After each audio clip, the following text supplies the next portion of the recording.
Yo semua, balik lagi bareng gue Fian Rafe. Dan seperti biasa di video kali ini gue bakalan lanjutin alur cerita yang sebelumnya pernah gue upload. Dan gak kerasa juga gue udah sampai ke session 13 nya ya dari kelanjutan alur Battle Through the Heaven ini. Dan tanpa banyak basa-basi lagi, yuk kita langsung check this out aja alur ceritanya. Di episode sebelumnya, di antara ke-9 orang lainnya yang telah memenangkan kompetisi di Lautan Sumber, kolom air milik Xiaoyan ini adalah kolom air yang paling megah. Inisiasi ini akan berlangsung dari 10 hari hingga berbulan-bulan. Dan sebagian besar penonton pun secara bertahap telah pergi dari sana, termasuk juga Jin Wuye dan juga Cao Cao. Hanya menyisakan Bai Ling dan juga yang lainnya yang masih menunggu Xiaoyan atau Xiaofeng ini. Dan untuk menerobos ke level fight tingkat bintang 3, Xiaoyan membutuhkan setidaknya 50.000 bintang King Hai di tubuhnya. Dan untungnya Zhenwu telah memberikan Xiaoyan kekayaan energi. Munculnya Zhenwu benar-benar membuat Bai Ling memberikan penghormatan yang sangat tinggi kepada Xiaoyan. 1,5 bulan kemudian pun telah berlalu. Perbudidayaan sumber gas Xiaoyan pun akhirnya telah berakhir. Kolom air ini pun perlahan menghilang. Xiaoyan lalu menarik napasnya dan King Hai-nya sudah mencapai 49.000 bintang. Sayang sekali, gumam dari Xiaoyan saat mengetahui itu. Dia masih belum bisa menerobos dengan jumlah King Hai di tubuhnya seperti itu. Tuan Xiaofeng, tiba-tiba Chunling pun berkata. Xiaoyan bahkan tidak menyadari adanya Chunling di sisinya. Pada saat ini, Chunling sedang memandangi Xiaofeng atau Xiaoyan ini. Tetapi dia berbicara sangatlah pelan, dengan wajah yang penuh ramah tamah. Xiaoyan lalu berbalik untuk melihat Chunling. Wajahnya tiba-tiba muram saat dia melihat Chunling. Dia menyaksikan ekspresi muramnya Xiaoyan dan Chunling pun langsung tertawa. Aku sangat tersinggung dengan tatapanmu itu. Padahal aku akan membantumu di sini. Bagaimanapun kalian semua adalah saudaraku, sesama anggota aliansi dewa. Jadi lebih baik kita harus menjaga hubungan ini agar tetap harmonis, ucap dari Chunling sambil tersenyum kepada Xiaofeng atau Xiaoyan ini. Yang mulia Chunling begitu sopan kepadaku. Sebenarnya aku tidak peduli tentang hal-hal sepele seperti itu. Tetapi jika ada kesempatan, aku juga ingin belajar dari yang mulia Chunling, jawab dari Xiaoyan sambil mencoba untuk tersenyum. Jika kamu tidak keberatan, tentu saja itu tidak apa-apa. Aku akan menjamumu dengan sangat baik. Ada pavilion anggur yang paling terkenal di pavilion ke-8 ini. Dan itu milik Menara Yunzong. Itu adalah tempat yang penuh dengan kebahagiaan. Apakah kamu mau berkunjung ke sana? Tanya dari Chunling. Aku tidak minum alkohol dan tidak main perempuan. Kalau admin suka. Karena itu akan menghambat kultivasi. Dan aku rasa jika tidak ada hal yang lain yang ingin kamu bicarakan kepadaku, aku akan pamit, ucap dari saya. Dia pun langsung menolak Chunling. Chunling pun tersenyum malu ketika itu. Dan dia pun mengangguk-angguk seperti ayam. Ya baiklah kalau begitu, jawab dari Chunling. Lalu Xiaoyan kemudian terbang ke arah Xie dan juga Bai Ling. Lalu mereka tersenyum melihat Xiaofeng atau Xiaoyan ini. Saat melihat kepergian Xiaoyan, tinju Chunling pun sedikit menegang. Kekuatannya berada di atas Xiaoyan kali ini. Dan niat membunuhnya pun dihembuskan kepada Xiaoyan dan itu bisa dirasakan olehnya. Meskipun Xiaoyan mencoba menyembunyikannya, tetapi niat membunuh ini sangatlah kuat dan mengerikan. Chunling pun merasa sedikit tertekan. Ini membuat Chunling panik. Pada saat ini, dia berada di dalam dilema. Tidak mungkin dia menyingkirkan Xiaofeng, karena saat ini Bahkan sekelas wakil pemimpin sekalipun tidak berani berurusan dengan Xiao Feng itu. Karena Xiao Feng dilindungi oleh Zhen Wu. Aku harus mencari cara untuk terhindar dari incarannya, gumam dari Chunling. Xiaoyan lalu menemui teman-temannya. Baiklah, ayo kita pergi, kita harus kembali, ucap dari Xiaoyan kepada teman-temannya. Mendengar itu, semua orang pun lalu mengangguk. Pencapaian Xiao Feng ini harus dirayakan. Ayo kita minum sampai kita mabuk, ucap dari Zie. Itu benar sekali, mari kita mabuk-mabukan. Semua orang pun lalu bersorak-sorai. Xiaoyan tersenyum mengatakan tidak langsung bahwa dia menyetujui itu. Baiklah, mandilah denganku lagi setelah minum. Aku akan memberimu pijatan di seluruh tubuhmu dengan sangat lembut. Dan di bekap gunungku sehingga kamu tidak bisa bernapas lagi, ucap dari Zie. Mendengar itu semua orang pun tiba-tiba terdiam. Dasar wanita aneh, ucap dari Jenderal Hansen. Apa kamu bilang, Hansen? Ucap dari Zie. Percakapan itu terdengar cukup keras. Chunling dari kejauhan pun sampai mendengarnya. Sebelumnya, Xiao Feng menolak ajakan dari Chunling untuk minum dan main wanita. Kenapa sekarang dia mengajak teman-temannya untuk minum dan ada seorang wanita yang mengajak dirinya? Hal ini jelas membuat Chunling benar-benar tersinggung. Namun Chunling pun tidak berani marah. Sementara itu di sebuah kapal ada sosok yang muncul. Jika kamu tinggal di sini, kamu harus mengandalkan kekuatanmu. Meskipun aku akan melindungimu, tapi kamu harus tetap bersiap diri, ucap dari Mei Ling. Bisakah aku menjadi lebih kuat di sini? Tanya dari Yun Yun. Ya, tentu saja, dan aku akan terus membantumu, jawab dari Mei Ling sambil memandang ke arah Yun Yun. Terima kasih Tuan, jawab dari Yun Yun sambil membungkukkan dan memberi hormat. Kekuatanmu memang masih lemah, tetapi sumber daya di aliansi dewa sangatlah kaya. Tidak akan sulit bagimu menjadi lebih kuat. Mungkin kamu butuh 1000 tahun untuk mencapai itu, ucap dari Mei Ling. Alis Yun Yun pun sedikit berkedut ketika mendengar penjelasan itu. 1000 tahun itu waktu yang cukup lama. 1000 tahun pada saat aku sudah mencapainya, dunia ini mungkin sudah berubah. Lalu apa gunanya menjadi lebih kuat? Gumam dari Yun Yun. Selamat datang di aliansi dewa. Mungkin kamu akan mendapatkan kejutan yang tidak terduga di sini, ucap dari Mei Ling. Kejutan? Orang yang pernah mengejutkanku mungkin telah melupakanku. Mana mungkin ada kejutan di sini, gumam dari Yun Yun di dalam hatinya. Saat ini, Mei Ling lalu membawa Yun Yun ke pavilion ke-6. Mei Ling ada di puncak dan Xiaoyan ada di tangga bawah. Xiaoyan melihat Mei Ling dari kejauhan dan dia juga melihat Yun Yun tidak jauh dari Mei Ling. Ketika itu, langkah Xiaoyan pun tiba-tiba terhenti. Namun Yun Yun tampak acuh tak acuh kepada Xiaoyan. Tentu saja karena saat ini Xiaoyan sedang menggunakan tubuh Xiao Feng. Mei Ling pun lalu menatap ke arah Xiaoyan sambil tersenyum. Karena Mei Ling adalah saudara kelima dari kuil kuno. Dia secara alami mengenali Xiaoyan dengan sekilas. Kemudian Xiaoyan pun sadar akan senyumannya. Bahwa perjalanan portal waktu bukanlah ilusi, tetapi itu adalah kejadian yang nyata. Memikirkan ini, Xiaoyan pun lalu menggelengkan kepalanya dan merasa itu masih tidak realistis.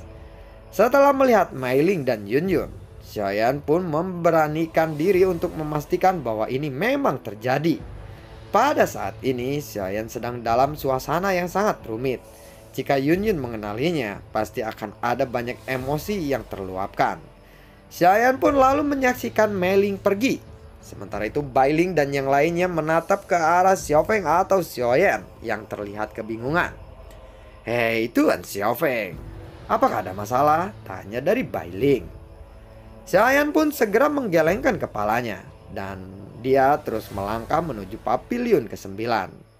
Lalu setelah beberapa saat, Xiaoyan pun kembali ke paviliun ke-9. Dan Xiaoyan langsung menuju paviliun Qianbo. Melihat kedatangan Xiao Feng atau Xiaoyan ini, Yan Xunya langsung membuatkan teh untuknya untuk menyambut kedatangannya. Dan aroma teh buatan Yan Xunya ini sangatlah harum. Pilihan Bailing memang benar-benar tepat, ucap dari Xiaoyan sambil menghirup tehnya. Akulah yang membeli teh ini, bukan Bailing, ucap dari Yan Xunya. Maksudku bukan tehnya. Jawab dari Xiaoyan. Yan Xunya langsung tersenyum. Dia secara alami mengerti apa yang dimaksud oleh Xiaoyan. Oh ya, penjualan ramuanmu ini sangatlah bagus. Setelah dipotong biaya operasionalnya, keuntungannya menjadi 3 juta koin naga, ucap dari Yan Xunya. Mendengar itu, Xiaoyan pun lalu mengangguk. Keuntungan ini tepat seperti dugaanku. Ini cukup banyak. Jika ditambahkan dengan koin naga miliknya sendiri, jumlahnya hampir 5 juta koin naga. Kamu tidak perlu memberikannya kepadaku. Aku punya beberapa barang untuk dibeli. Bisakah kamu membantuku untuk menemukan barang-barang yang aku cari? Ucap dari Xiaoyan. Xiaoyan lalu mengulurkan gulungan kertas dan lebih dari 10 jenis bahan obat yang tertulis di atasnya. Setelah mengambil gulungan kertas itu, Yan Xunya lalu melirik dan alisnya pun langsung terkejut. Apa yang ingin kamu lakukan dengan bahan-bahan ini? Bahan-bahan ini cukuplah langka dan harganya mahal sekali. Sejauh yang aku tahu, bahan-bahan ini hanya bisa digunakan oleh teknologi sintik. Apakah kamu tahu tentang teknologi sintik? Tanya dari Yan Xunya. Oh, tentu saja. Aku tidak tahu soal teknologi sintik ini. Meskipun aku seseorang yang jenius, aku belum pernah mempelajari hal itu. Lalu, bisakah kamu menemukan bahan-bahan ini saja? Ucap dari Xiaoyan. Ada yang bisa dan ada yang tidak bisa. Ada beberapa bahan di aliansi dewa ini, tetapi harganya cukup mahal. 3 juta koin naga hanya bisa membeli satu benda saja. Mungkin, ucap dari Yan Xunya. Xiaoyan pun segera tersenyum ketir melihat itu. Tampaknya ini bukanlah tugas yang mudah untuk mendapatkan bahan-bahan itu. Jika membelinya dengan harga yang mahal, itu akan sangat menjengkelkan. Sepertinya aku punya saran untukmu, ucap dari Yan Xunya. Benarkah? Apakah itu? Tanya dari Xiaoyan. Ini sangatlah sederhana.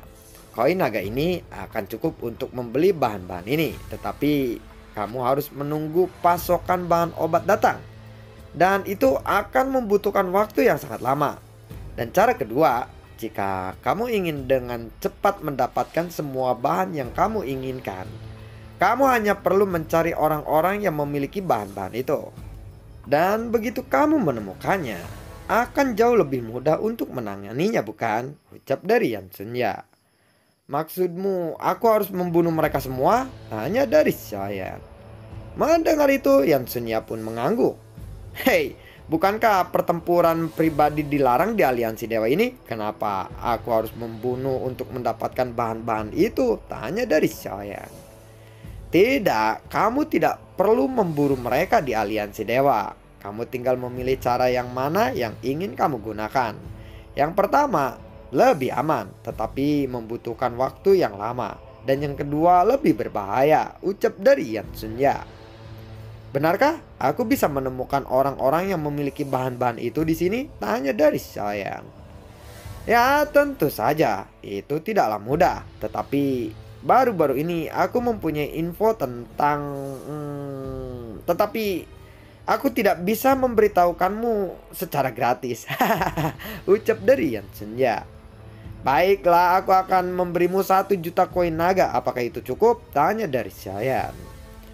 Mendengar itu, Yan Xunya pun lalu menunduk untuk menghisap tehnya.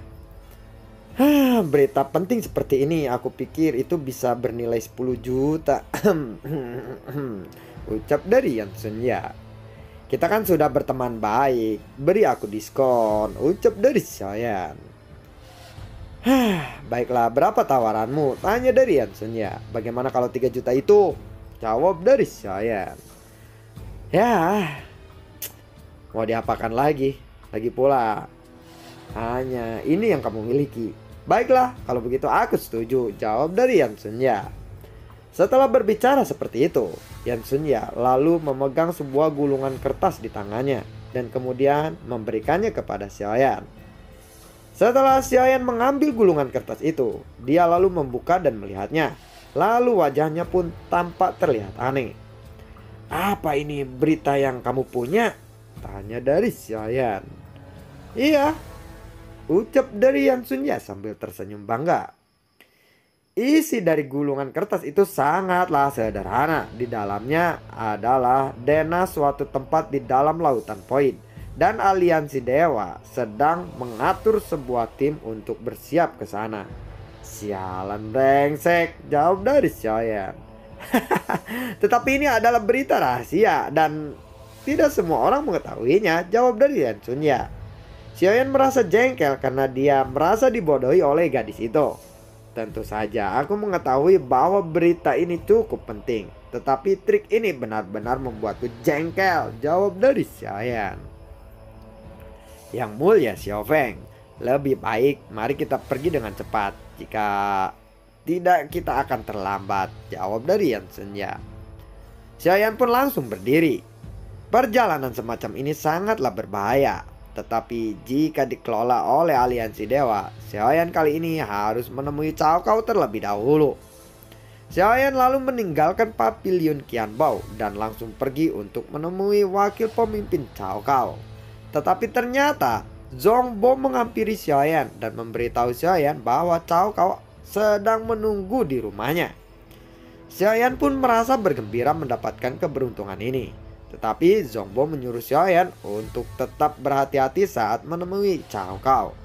Meskipun Cao Cao dan Jing Wuye memiliki kepribadian yang sangat berbeda, perilaku keduanya memiliki banyak kesamaan. Kemudian Xiaoyan pun lalu datang ke rumah Cao Cao. Cao Cao pun menyambut Xiaoyan dengan tawa gembira. Aku dengar kamu juga sedang mencariku, bukan? Itu adalah sebuah kebetulan yang tidak terduga, ucap dari Cao Cao. Terima kasih atas sambutanmu, ucap dari Xiaoyan. Sudahlah, sudah. Ayo, lebih baik kita minum bersama, ucap dari Cao Cao. Wakil pemimpin Cao Cao, apa yang ingin Anda bicarakan denganku? Tanya dari Xiaoyan. Tidak apa-apa, hanya ingin bertemu denganmu saja, jawab dari Cao Cao. Sudahlah, jangan basa-basi. Lebih baik jujur saja kepadaku, ucap dari Xiaoyan lagi. Aku tidak akan memaksamu. Ya baiklah, untuk bergabung dengan tentara Langya milikku. Tetapi aku rasa aku akan tetap melatihmu dulu dan kamu akan lebih menjadi kuat. Ini yang ingin aku bicarakan sebenarnya denganmu, ucap dari Cao Cao. Itu terasa seperti kompensasi bagiku, jawab dari Xiaoyan. Ya, apakah ada yang salah? Bukankah kamu ingin menjadi lebih kuat, bukan? Dan untuk mengintegrasikan warisan yang kamu punya, aku bisa membantumu. Dan kamu pasti tahu hal itu, bukan? Ucap dari Cao Cao. Memang aku ingin menjadi lebih kuat karena banyak pemilik warisan yang lainnya yang memburuku, jawab dari Xiaoyan. Ya, dengan aku sebagai gurumu, orang-orang itu tidak akan berani untuk memburumu lagi, jawab dari Cao Cao. Apakah Anda yakin tentang itu? Tanya dari Xiaoyan. Ya, lalu apa lagi yang kamu inginkan? Katakan saja kepada aku, jawab dari Cao Cao. Mendengar itu Xiaoyan pun lalu berkata, aku ingin tetap hidup. Kamu bisa yakin bahwa di aliansi dewa atau Jin Wuye sekalipun tidak akan berani mengganggumu lagi, jawab dari Cao Cao. Tetapi bagaimana jika aku sedang keluar dari aliansi dewa ini? Tanya dari Xiaoyan. Apakah kamu ingin keluar dan melakukan sesuatu? Sekarang ini yang paling aman adalah tetap bersama dan berada di daerah aliansi dewa. Kamu tidak perlu keluar untuk mengambil risiko, ucap dari Cao Cao. Aku mendengar ada keajaiban yang sedang muncul. Aku butuh sesuatu di sana. Tentu saja jika wakil pemimpin Cao Cao bisa memberiku keajaiban itu, aku tidak harus mengambil resiko keluar untuk mencarinya, bukan? Ucap dari Xiaoyan. Memangnya ada apa di sana? Apa yang kamu butuhkan? Tanya dari Cao Cao. Aku membutuhkan beberapa bahan obat, ucap Xiaoyan sambil mengeluarkan gulungan kertas di tangannya yang merupakan nama dari bahan-bahan yang telah ia salin. Melihat itu, Cao Cao pun lalu segera mengkerutkan keningnya. Haonsi, Prit, dan lain-lain. Bahan-bahan ini sangatlah langka. Apa yang ingin kamu lakukan dengan bahan-bahan ini? Apakah kamu memahami teknologi sintik? Ucap dari Cao Cao. Aku tidak mengerti apakah itu, tapi aku sangat membutuhkan bahan-bahan itu, jawab dari saya. Mendengar itu, Cao Cao pun lalu mengangguk dan tidak bertanya lagi kepada Xiaoyan. Dan lalu bagaimanakah kelanjutan ceritanya? Akankah Cao Cao mengambilkan bahan-bahan itu untuk Xiaoyan atau Xiao Feng ini? Atau malah sebaliknya, Xiaoyan akan dikawal oleh Cao Cao? Nantikan video gue berikutnya dan semoga sehat selalu untuk kalian. Gue juga tidak lupa untuk selalu ucapin terima kasih banyak buat kalian yang sudah mendukung channel ini dari awal hingga saat ini. Dan gue juga selalu ucapin terima kasih banyak juga buat kalian yang sudah mensupport channel ini lewat link Saweria di bawah kolom deskripsi. Sampai ketemu lagi di video gue berikutnya dan semoga sehat selalu untuk kalian. Assalamualaikum dan dadah.